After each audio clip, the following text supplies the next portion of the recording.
Ikaw na nagsabi, hindi na niya napupunan ang pangangailangan mo. Kaya habang wala siya, ako muna ate. Sisiguraduhin ko sa'yo. Pasasayin kita habang nandito ako.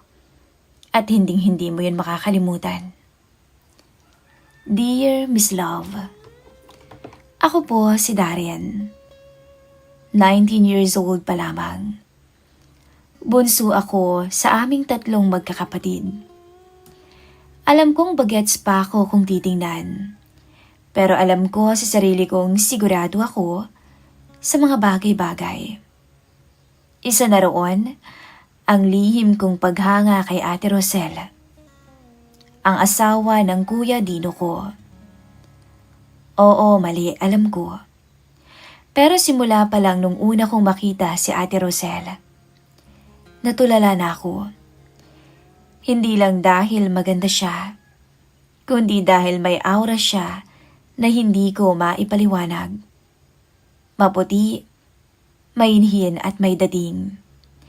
Doon ako nagkaroon ng pagnanasa sa kanya, na nauwi sa isang gabing pagtatalik, hanggang sa ilang beses na ulit. Opo, Miss Love.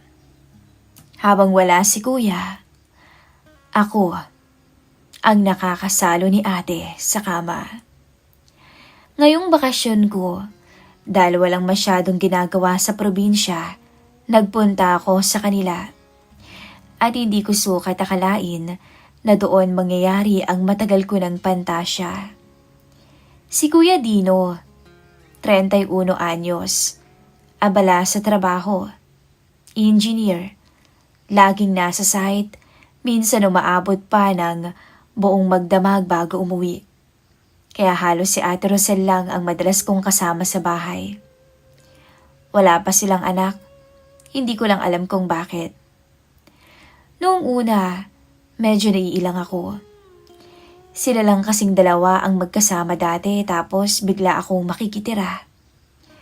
Pero si Ate Rosel, sobrang bait niya. Inaasikaso niya ako. Darren, kumain ka na ba? Huwag kang maghihiya kung may kailangan ka ha. Simpleng mga salita lang, pero iba ang dating sa akin. Lalo na kapag sabay kaming nanunood ng TV sa sala. Habang wala pa si Kuya. May mga pagkakataong nahuhuli ko siyang tumatawa sa simpleng biro ko. At doon nagsimula, na biruin ko siya ng biruin. Habang kumakain kami isang gabi, napunta ang usapan sa edad ko. Bata ka pa talaga Darren no? Sabi ni Ate Rosel habang inaabot ang kanin. 19. Naku, marami ka pang pagdadaanan. Gumiti ako. Oo nga ate, pero hindi porket bata pa wala nang alam ah. Natawa siya. Hangyabang mo ha, kala mong tanda-tanda na kong magsalita. Ano ka ba ate? Sagot ko sabay kindat. Marunong na akong magseryoso kapag gusto ko. Natigilan siya sandali. Natawa ulit. Pero yung tawa niya may halong iling na. Ikaw talaga? Kung ano-anong sinasabi mo. Magkaiba kayo ng kuya mo. Ang kuya mo'y napakaseryoso. Sa loob-loob ko, nakakalusot na yung mga biro ko sa kanya. Pero hindi ko inakala na masasanay kami sa ganoon. Unti-unti, yung biruan ko o biruan namin, naging pilyo na. Sa mga simpleng palitan ng salita, unti-unting nagiging magaan ang loob namin sa isa't isa. Pero para sa akin, hindi lang basta magaan. May halo ng excitement. Para bang bawat biro, bawat titig, may ibig sabihin na lampas na sa pagiging bayaw ko. Isang hapon habang umuulan, wala si Kuya. Nasa site. Ako'y nasa terrace. Lumabas si Ate Rosel na may dalang kape. Para hindi ka ginawin, biro niya, sabay abot ng tasa. Salamat ate. Mahirap talaga pag walang kayakap. Madalas ginawin, biro ko. Natawa siya. Tahimik lang kami sandali. Pinapanood ang pagbuhos ng ulan. Alam mo, bigla niyang sinabi, akala ko dati hindi ka marunong makipag-usap. Yun pala kabaligtaran. Ngumiti ako. Marami ka pang hindi alam ate sa akin. Buti lang nagbakasyon ako dito para magkakilala rin tayo ng maigi pa. Hindi siya kumibo, pero napansin kong tumingin siya sa tasa. Parang iniiwas ang mga mata niya sa akin. Bakit? Gusto mo pa ba akong makilala ng maigi? Tanong niya kalaunan. Nagkibit balikat ako. Oo naman. Tsaka gusto kitang kausap palagi. Napatingin siya. Ilang segundo ring walang nagsalita. Tapos siya na ang tumawa para basagin yung katahimikan. Loko ka talaga. Marunong ka na talaga mambola. Siya nga pala, may girlfriend ka na ba, Darren? Anya. Wala? Oo, edi ibig sabihin wala ka pang karanasan yan. Naku, bata ka pa nga. Natatawa niyang sabi. Yun ba ang tingin mo sa akin? Sabi ko. Sabi mo wala kang girlfriend. Huwag mong sabihin sa akin na marami ka nang napaiyak na babae, ha? Sa sarap ko lang ate pinaiyak. Sabi ko. Natawa siya bigla. Grabe sa yabang Darren, ha? Nagsasabi lang ako ng totoo. Ikaw ba? Gusto mo ring umiyak? Nagkatitigan kaming dalawa. Tapos sabay ding natawa. Simula noon, mas naging malapit kaming dalawa. Madalas na siyang magkwento tungkol sa buhay niya, sa trabaho niya dati, sa pangarap nila ni Kuya. Pero habang nagsasalita siya, hindi ko maiwasang isipin na sana ako na lang yun. At habang tumatagal ang pananatili ko, mas lumalakas ang loob ko. Hindi ko na nga siya tinatawag na ate minsan. Rosel na lang. Uy, wag ka naman ganyan, sabi niya. Bagay naman sa'yo na walang ate ah. Mas mukha pa nga akong mas matanda kesa sa'yo. Biro ko. Wag kang pasaway. Pag narinig ka ng kuya mo, papagalitan ka niya. Sagot niya. Pero halata sa ngiti niya na hindi naman siya galit. Alam kong mali. Alam kong pag nalaman ni kuya, baka magalit siya sa akin. Pero sa bawat araw na kasama ko si Ate Rosel, lalo akong nahuhulog. At pakiramdam ko, kahit siya may nararamdaman na rin. Isang beses nga, nag-inuman kami. Ako lamang at siya. Hindi naman malakas, beer lang. Pero habang nagkukwento siya, napansin kong namumula ang pisngi niya. At nang magkasalubong ang mga mata namin, hindi na yun simpleng tinginan lang. May apoy na. May tensyon. Pero bago pa may mangyari, siya na agad ang umiwas. Tumayo siya at nagligpit na. Matulog ka na, Darren. Huwag ka masyadong magpuyat. Anya. Naiwan tuloy akong nakatitig sa kanya habang papalayo siya. Simula nung gabing yun, hindi na mawala sa isip ko yung mga titig niya. Hindi rin siya kagaya ng dati. Minsan parang mas malambing na siya sa akin. Minsan naman, bigla siyang natatahimik kapag nagbibiro ako. Araw-araw, mas lumalakas ang loob ko. Si Kuya, palaging busy, palaging wala. Kaya sa tuwing kaming dalawa lang ni Ate Rosel, sinasadya ko na siyang kulitin. Sinasadya ko siyang landiin. Isang hapon, nagluluto siya sa may kusina. Nakasuot lamang siya ng short at t-shirt. Nakatali ang buhok niya. Lumapit ako sa kanya. Ate, amoy pa lang, gutom na ako ah. Hintay ka lang, malapit na to, sabi niya. Bigla kong tiningnan yung kawali. Tapos lumapit ako sa kanya. Napatili pa siya ng bagya. Uy, ano ka ba? Tumawa ako. Gusto ko lang makita akong masarap. Sabi ko habang nakatitig sa kanya. Ikaw talaga. ang kulit-kulit mo. Sabi niya pero may ngiti sa labi. Nang matapos siyang magluto, sabay kaming kumain. Sa gitna ng pagkain, bigla siyang nagtanong. Hindi ka ba nababato dito, Darren? 2 linggo ka na, puro bahay ka lang. Ngumisi ako. Hindi naman, Ate Rosel. Masaya nga ako kasi kasama kita. Natigilan siya. Nagtagpo ang mga mata namin. Ilang segundo rin bago siya nagsalita. Huwag kang ganyan. Mahinang sabi niya. Bakit? Totoo naman. Sagot ko. Hindi na siya kumibo. Pero alam ko, naramdaman niya rin yung bigat ng mga salita ko. Minsan naman, sabay kaming naglalaba sa likod ng bahay. Ako yung nagbabanlaw. Siya yung nagkukusot.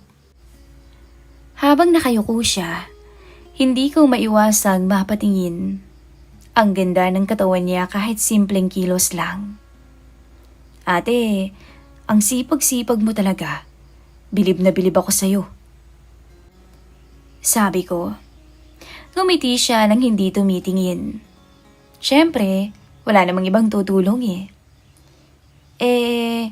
paano kung ako na lang ang tumulong sa'yo palagi? Napailing siya. Ewan ko sa'yo, Darren. Isang gabi, nakita ko siyang nakaupo sa may sala. Nanonood ng TV. Nakashort lang siya at maluwag na sando. Halatang galing sa paliko. Basa pang buhok niya at amoy ko pa yung sabon. Oh, kala ko tulog ka na. Tanong ko sa kanya nung lumabas ako ng kwarto ko. Hindi pa ako antok, ikaw? Pareho lang. Wala pa si kuya? Malilit daw Umpo ako sa tabi niya. Sa una, normal lang. Parehong nakatutok sa palabas. Pero habang tumatagal, napapansin kong dumidikit ang braso namin. Hindi naman niya inaalis. Kaya lalo kong inilalapit ang sarili ko. Nagkatinginan kaming dalawa. Tapos bigla siyang tumayo. Darren, matulog ka na nga. Baka mapuyat ka pa. Sabi niya. Ngumiti lang ako. Pero bago siya pumasok sa kwarto, napansin kong napakagat siya ng labi. Parang pinipigilan ang sarili. Habang nakahiga ako, hindi ako mapakali. Iniisip kong malibang lahat ng ginagawa ko. Pero alam ko naman sa sarili kong mali. Hindi ko lang talaga mapigilan. Maya-maya lang din kumatok siya. Darren, gising ka pa? Oo, ate. Bakit? Gusto mong kumain? Sabay ka na sa akin. Lumabas ako. Nakangiti siya. Hindi kasi ako makatulog Naalala ko baka nagugutom ka rin. Anya. Sa lamesa, umpo ako sa harapan niya. Tahimik kaming kumain. Hanggang sa bigla siyang nagtanong. Darren. Napatitig ako sa kanya. Ano yun? Alam mo bang may problema kami ng kuya mo? Ha? Lagi siyang wala. Lagi siyang busy. Nakikita mo naman, di ba? Lagi naming napag-aawayan yun. Alam mo bang matagal ko nang gustong magkaanak? Pero bihira lang na may mangyari sa amin. Yung sinasabi mong gusto mo akong makasama. Yung mga tawag mo sa akin. Yung mga titig mo. Biro lang ba yung mga yon? Huminga ako ng malalim. Hindi yun biro, sabi ko. Natigilan siya. Halos malaglag yung tinidor na hawak niya. Tiningnan niya ako at halatang kinakabahan siya. Kung ganon. Natahimik siya. Kita ko yung mabilis na paghinga niya. Yung pag-aalangan niya. Hanggang sa tumayo siya. Kung ganon kaya mo ba akong paligayahin? O mas magandang paiyakin katulad ng sinasabi mo? Rosel, Tawag ko. Hindi ko siya tinawag na ate. Nagulat siya. Ilang segundo kaming nagkatinginan at ramdam na ramdam ko yung kaba. At doon, naisip kong eto na. Pero bago pa tuluyang may mangyari, bigla siyang umatras. Parang hindi ko yata kaya. Wika niya at mabilis tumalikod papasok sa kwarto nila. Iniwan akong tulala sa mesa, naiwan sa ere, nanginginig sa kaba at excitement. Pagkatapos ng gabing halos magkaaminan na kaming dalawa, hindi na ako mapakali. Paulit-ulit sa isip ko yung huling eksena. Yung kamay niyang hawak ko, yung pagtawag ko sa pangalan niya ng walang ate, at yung paraan ng pagkakatingin niya sa akin bago siya tumalikod. At lalong-lalo na, yung sinabi niyang kung pwede ko siyang paligayahin. Alam kong gusto niya, kahit hindi niya sabihin, ramdam na ramdam ko na sa mga titig niya, sa mga kilos niya, at sa mga sandaling pinipigilan lang niya ang sarili niya. At habang tumatagal, lalo akong nagiging sigurado, magiging akin siya. Hanggang sa dumating ang isang gabi, na nangyari na ang lahat. Si Kuya, 3 araw na hindi makakauwi dahil sobrang dami raw ng trabaho sa site. Nag-away pa nga sila ni ate. Ako ay tambay lang sa bahay, nag-aabang ng paglipas ng oras. Nang gabing yun, nanunood si Ate Rosel sa sala.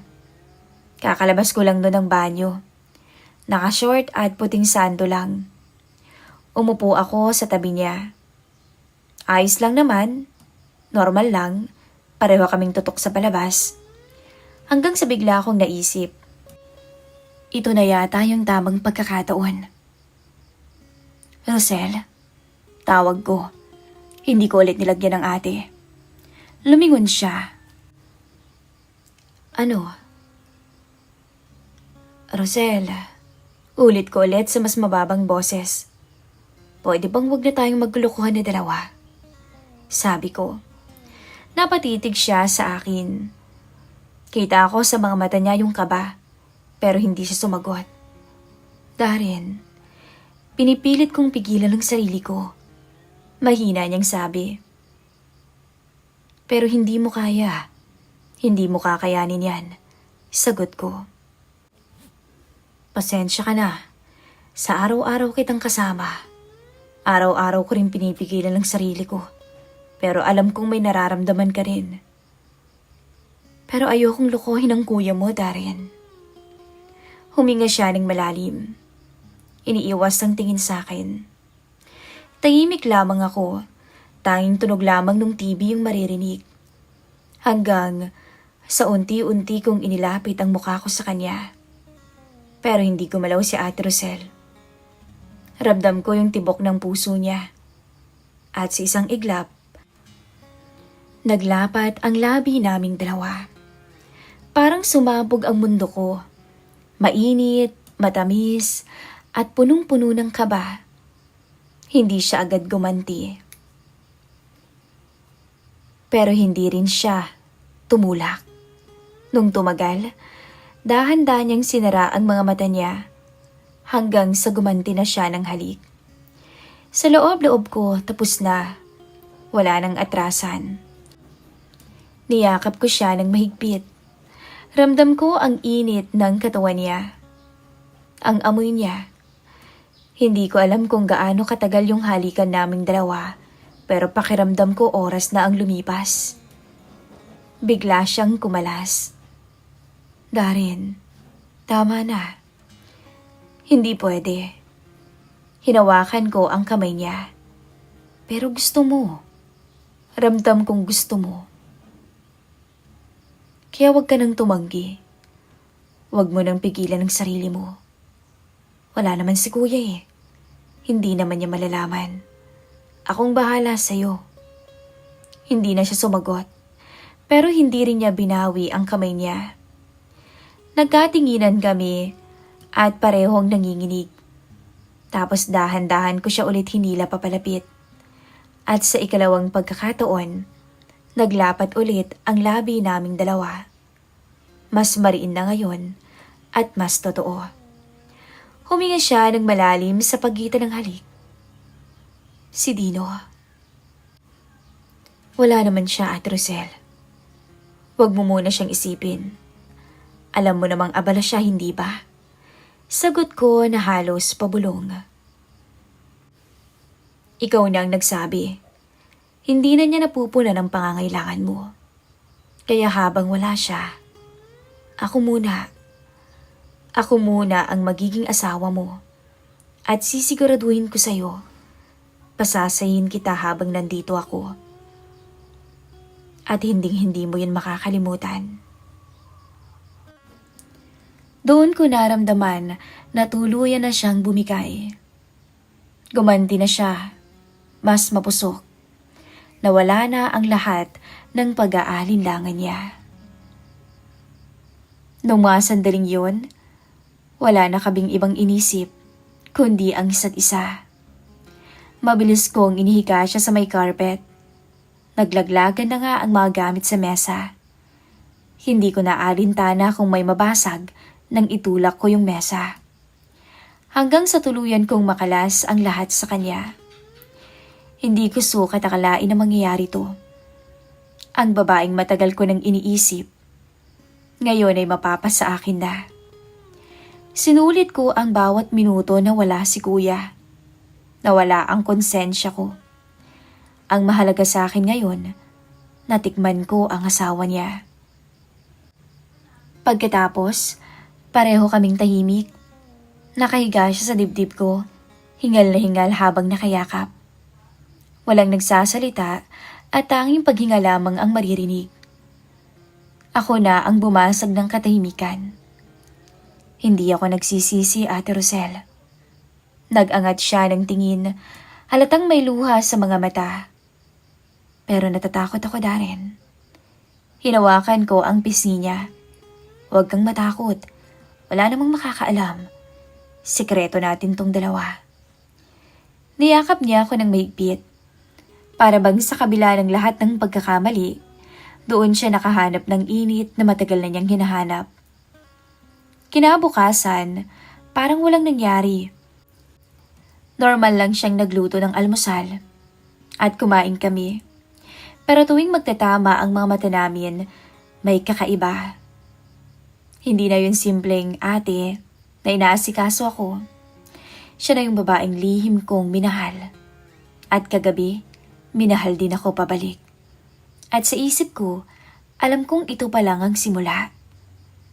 At alam ko rin na tinatraidor ko ang kuya ko. Lumipas pa ang mga araw. Isang gabi, dumating ako galing sa labas, pero hindi ako nagtagal doon. Pagbukas ko ng pinto, nakita ko si Ate Rosel sa sala. Naka-short at sando. Nakataas pang isang paa niya sa sofa habang nanonood ng TV. Napatingin siya sa akin at ngumiti. Ang aga mo namang umuwi, Darren. Sabi niya sabay lipat ng channel. Wala rin namang ganap sa labas eh. Mas gusto ko rito. Kasama ka. Sagot ko. Umikot ang mga mata niya pero hindi maitatago ang ngiti. Lumapit ako at umupo sa tabi niya. Ang lapit naming dalawa at ramdam ko agad yung init ng balat niya sa braso ko. Habang tumatagal, naging biro na naman ang usapan naming dalawa. Hanggang sa umabot na naman sa limitasyon. Hinawakan ko ang kamay niya at imbis na alisin, hinayaan niya lamang. Darren, tama na nga yan. Mahina niyang sabi pero hindi naman niya inaalis ang kamay ko. Kung talagang ayaw mo, edi dapat noon pa, bulong ko. Ramdam ko na naman ang mabilis na tibok ng dibdib niya. At bago pa ako makapag-isip kung tama o mali, yumuko ako at sinubukan ko siyang halikan. Sandali siyang umiwas, pero sa pangalawa, nagtagpo rin ang labi naming dalawa. Nakakakuryente. At sa pangalawang beses, tuluyan naming dilampasan ang hangganan. Darren, baka umuwi ng kuya mo, bulong niya. Hindi pa yun uuwi. Alam mo namang gabing-gabi na siya lagi, di ba? Sagot ko, sabay hawak sa bewang niya. Hinila ko siya papunta sa may CR. Habang nakasandal siya sa pinto, magkahalo ang halik at daing namin. Pero maya-maya, bigla naming narinig ang kaluskos ng susi sa may pinto ng bahay. Parang biglang nawala lahat ng dugo ko sa muka. Bigla akong nanlamig. Si Ate Rosel mabilis na kumalas. Inayos ang buhok at damit. Ako naman, halos matapilok sa pagmamadali. Pumasok ka sa loob, bilis. Magbukas ka ng shower. Pabulong niyang utos. Binuksan ko agad ang shower para marinig na parabang naliligo ako. Si Ate Rosel naman, mabilis na pumunta ng kusina. Pagkabukas ng pinto, boses ni Kuyang narinig ko. Rosel, andito na ako. Oh, Han, kumain ka na ba? Sagot ni ate. Ang aga-aga mo yata ngayon. Anya pa na parang wala lang nangyari. Ako naiwan sa loob ng CR. Kinakabahan. Binabasa ko ang mukha ko para magmukhang galing sa pagligo. Paglabas ko, nakaupo na si Kuya sa lamesa. Oh, andito ka na pala, bunso. Akala ko ba'y aalis ka at sa labas na magpapalipas ng gabi? Sabi niya. Umuwi na rin ako, kuya, kaagad. Wala naman akong gagawin eh. Palusot ko. Tumingin ako kay Ate Rosel. Nakatungo siya, pero kita ko ang pamumula ng pisngi niya. Habang kumakain kami ng hapunan, pareho kaming tahimik ni Ate Rosel. Sa bawat kagat ko ng pagkain, ramdam ko ang kaba at init ng eksenang halos mabuko kami. Akala ko pagkatapos ng muntikan na kaming mahuli, titigil na ang lahat. Pero hindi pala ganun kadali. Para bang mas lalo pa kaming tinulak ng takot at kaba papunta sa isa't isa. Kada makikita ko si Rosel, hindi ko na siya nakikita bilang asawa ng kuya ko. Nakikita ko siya bilang babae. Isang babaeng bumigay sa akin, sa mga hawak ko, sa mga halik na bawal. Lumipas pa ang ilang araw, si kuya gaya ng dati, late na naman kung umuwi. Ako, nasa sala at nag-i-internet. Si Ate Rosel abala sa kusina. Tinitingnan ko siya mula sa likod. Ang hubog ng katawan niya, ang ganda ng balakang niya, pati ang simpleng pagtali ng buhok ay para bang nakakapang-akit. Tumayo ako at lumapit. Hindi ko na iniisip kung tama. Hinawakan ko ang bewang niya habang nakatalikod siya. Darin, wag dito. Mahina niyang sabi pero hindi siya umalis. Huwag kang mag-alala. Wala naman si kuya. Tiyak kung gabi na naman yun makakauwi. Bulong ko. Huminto siya sa paghuhugas ng plato. Bumitaw siya ng mahina. Pero pagharap niya sa akin, hindi ko na siya pinigilan. Hinila ko siya papalapit at hinalikan ko. Mainit at mabigat. Mas mapanganib pa kaysa dati.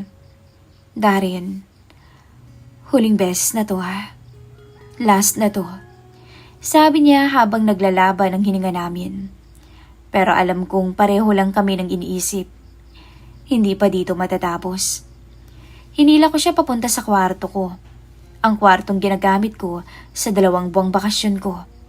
Doon, bumigay ulit kaming dalawa. Ramdam ko ang katawan niya. Ang bawat paghinga. Ang bawat ingay na kumakawala sa bibig niya. Napilit niyang pinibigil para hindi marinig ng mga kapitbahay. Ako naman, halos mabaliw sa tuwa at kaba. Tuwa dahil sa muli, nakuha ko ang babaeng matagal ko nang pinapangarap. At kaba, dahil alam kong bawal. Asawa siya ng kapatid ko. Alam kong iniisip niyo na wala akong konsensya at hindi ko na maitatama ang ginagawa kong pagkakamali. Pagkatapos, nakahiga kami pareho at pawisan. Nakatitig lamang ako sa kanya. Darin, mahina niyang sabi. Hindi na dapat maulit to. Mahal ko ang kuya mo. Hindi ko alam kung bakit ito nangyayari sa ating dalawa. Pero dapat na natin itong itigil. Hindi ko masagot agad. Gusto kong sabihin na mahal ko siya. Gusto kong sabihin na simula pa noon, siya na ang babaeng nasa isip ko. Pero wala akong lakas ng loob. Ang lumabas lang sa bibig ko ay, pasensya ka na ate. Pero sa pag-alis ko dito, ibabalik din kita kay kuya. Tahimik kami ng ilang minuto. Hanggang sa bumangon na siya at nag-ayos ng sarili. Lumabas ng kwarto. Naiwan akong mag-isa. Nakahiga, hawak ang dibdib ko na parang sasabog sa bigat ng kasalanan ko. Maya-maya, narinig ko na ang tunog ng gate. Dumating na si kuya. Parang biglang bumagsak ang mundo ko. Lumabas ako ng kwarto. Si Ate Rosel, nag-aasikaso na ng pagkain sa lamesa na para bang walang nangyari. Bunso, bati ni kuya. Halika na't kakain na. Malapit ka nang umuwi. Salamat dahil may nakasamang Ate Rosel mo dito. Hindi siya nag-iisa kapag wala ako. At least kahit papaano'y naging kampante ako. Napatingin ako kay Ate Rosel. Nagtagpo ang mata namin dalawa. Nandoon ang takot, ang guilt, at ang sikreto na kailanman ay hindi dapat malalaman ni kuya. Ngumiti ako kay kuya at sinabing, "Siyempre naman kuya, nandito ako para alagaan si ate. Akong bahala sa kanya." Pero sa loob-loob ko, alam kong hindi yun ang totoo. Dahil ang totoo, ako ang sumisira sa kanya. Dahil ang asawa niya, ilang beses ko nang natikman. Ako ang lumampas sa limitasyon. At kahit gaano ko pagustuhin, hindi ko naman na mababawi ang nangyari. 2 buwan. Ganun kabilis ang lumipas. Parang kahapon lang nang dumating ako sa bahay ni kuya para magbakasyon. Pero ngayon, nag-aayos na ako ng mga gamit ko para bumalik ulit sa bahay namin. Nakaupo ako sa gilid ng kama. Tinititigan ang maliit na backpack. Ang nasa isip ko ay si Ate Rosel. Sa loob ng 2 buwang yun, hindi ko akalaing mangyayari ang mga nangyari. Simula sa mga biruan, titigan, hanggang sa mga halik na lumampas na sa limitasyon. At ang mga gabing tuluyan kaming bumigay. Yun ang alaala na kahit anong mangyari, hinding-hindi ko makakalimutan. Pero tama siya. Kailangan na naming tapusin ang lahat bago pa mahuli. Habang nakaupo ako roon, ramdam ko ang bigat ng konsensya. Alam kong mali, alam kong pinagkatiwala siya sa akin ni kuya. Pero imbis na protektahan ang relasyon nila, ay iniputan ko sa ulo ang kapatid ko. "Darren, kumain ka muna bago ka umalis." Sigaw ni kuya mula sa kusina. "Oo kuya," sagot ko sabay tayo. Paglabas ko, nakita kong nakaupo si kuya sa mesa. Nakangiti habang nagsasandok ng kanin. Nasa tabi niya si Ate Rosel, abala sa paglalagay ng ulam sa plato. Ramdam ko na ang panlalamig sa pagitan naming dalawa. "Salamat bunso ha. Ang laki ng tulong mo rito kay Rosel habang busy ako," sabi ni kuya sabay tapik sa balikat ko. Napangiti ako. "Wala yun kuya. Nag-enjoy din naman ako dito eh." Nagtagpo ang mga mata namin ni Ate Rosel. Saglit lamang yun, pero tila nagpapaalam na ang tingin niya. Habang kumakain kami, simple lang ang usapan. Si kuya na ngayon ang nagbibiro. Yung mga plano niya. Ako nakikinig lang. Si Ate Rosel halos walang imik. Pagkatapos kumain, nagpaalam na ako. Bitbit ko ang bag at lumapit ako kay kuya. "O paano, mag-iingat ka ron? Balik ka ulit dito ha?" "Oo naman kuya, salamat sa lahat," sabi ko. Lumapit din ako kay Ate Rosel. "Salamat ate sa pag-aalaga mo," sabi ko at pilit na ngumingiti. Ngumiti rin siya. Sabay sabing, "Mag-iingat ka dun Darren." Yun lang, wala nang iba. Pero ramdam ko ang dami ng ibig sabihin sa likod ng simpleng salitang yun. Pagalis ko ng bahay nila, Nagpunta ako papuntang terminal. At habang nasa jeep, napatingin ako sa may bintana. Sa isip ko, hindi ko alam kung matutuwa ba ako sa bakasyon ko o makukonsensya. Alam kong pagkakamali yun. Alam kong delikado. Pagdating sa bus, naupo ako sa tabi ng bintana. At habang umaandar, kinuha ko ang cellphone ko. May isang unread message galing kay Ate Rosel. Mag-iingat ka, Darren. Huwag mo akong kakalimutan. Parang tumibok ng malakas ang tibtib ko. Halo-halo ang emosyong naramdaman ko. Hindi ko alam kung matutuwa ba ako o mas lalo yata akong matatakot.